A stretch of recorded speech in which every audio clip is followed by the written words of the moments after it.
بسم اللہ الرحمن الرحیم۔ اگر اللہ کو کوئی چیز ہمارے مقدر میں نہ ڈالنی ہوتی تو اللہ ہمارے دل میں بھی نہ ڈالتا۔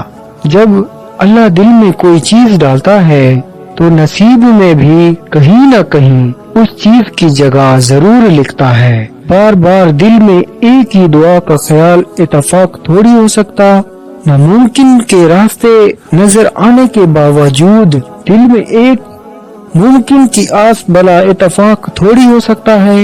اگر اللہ نے تمہارے دل میں کسی کی چاہت ڈالی ہے اور تمہیں دعا مانگنے کی توفیق بھی دے رہا ہے تو ہو سکتا ہے اللہ تمہاری چاہت پہ راضی ہو اور بس تمہیں آزما رہا ہو۔ اللہ جب کوئی چیز دل میں ڈالتا ہے تو کہیں نہ کہیں نصیب میں جگہ ضرور لکھتا ہے۔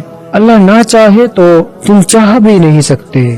اللہ دل میں تڑپ اسی لیے پیدا کرتا ہے تاکہ تم دعا کے ذریعے اس چیز کو حاصل کرو جن دعاؤں کے بارے میں شیطان سب سے زیادہ ناممکن کے وسوسائے دلائے، انہیں اور زیادہ یقین سے مانگا کرو، کیونکہ وہی دعائیں سب سے بڑی آزمائش ہوتی ہے۔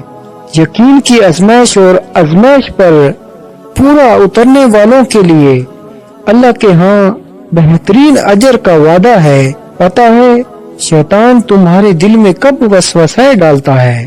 جب اسے تمہارا اللہ پہ توکل کرنا پسند نہیں آتا۔ اور پتہ ہے اسے تمہارا توکل کرنا کب پسند نہیں آتا؟ جب وہ توکل اللہ کو پسند آ جاتا ہے۔ اور جانتے ہو وہ ایسا کیوں کرتا ہے؟ کیونکہ اس توکل کے بعد اللہ نے تمہارے لیے معاوضے کرنے ہوتے ہیں، اور ان معاوضوں میں تمہیں اللہ کے قریب ترک کر دینا ہوتا ہے، اتنا قریب کہ شیطان تمہارا سوچ بھی نہ سکے۔ شیطان کے وسوسائے اللہ جب انتظار کے ذریعے آزماتا ہے تو شیطان دعا ناقبول ہونے کے وسوسے تمہارے دل میں ڈالتا ہے۔ تمہاری پسند سے اللہ تمہیں آزما رہا ہے، ہر لمحہ تمہارا اجر بڑھا رہا ہے، کچھ دیر کے لیے تمہاری نگاہوں سے دور کر کے تمہاری چاہت کو نصیب کا حصہ بنا رہا ہے۔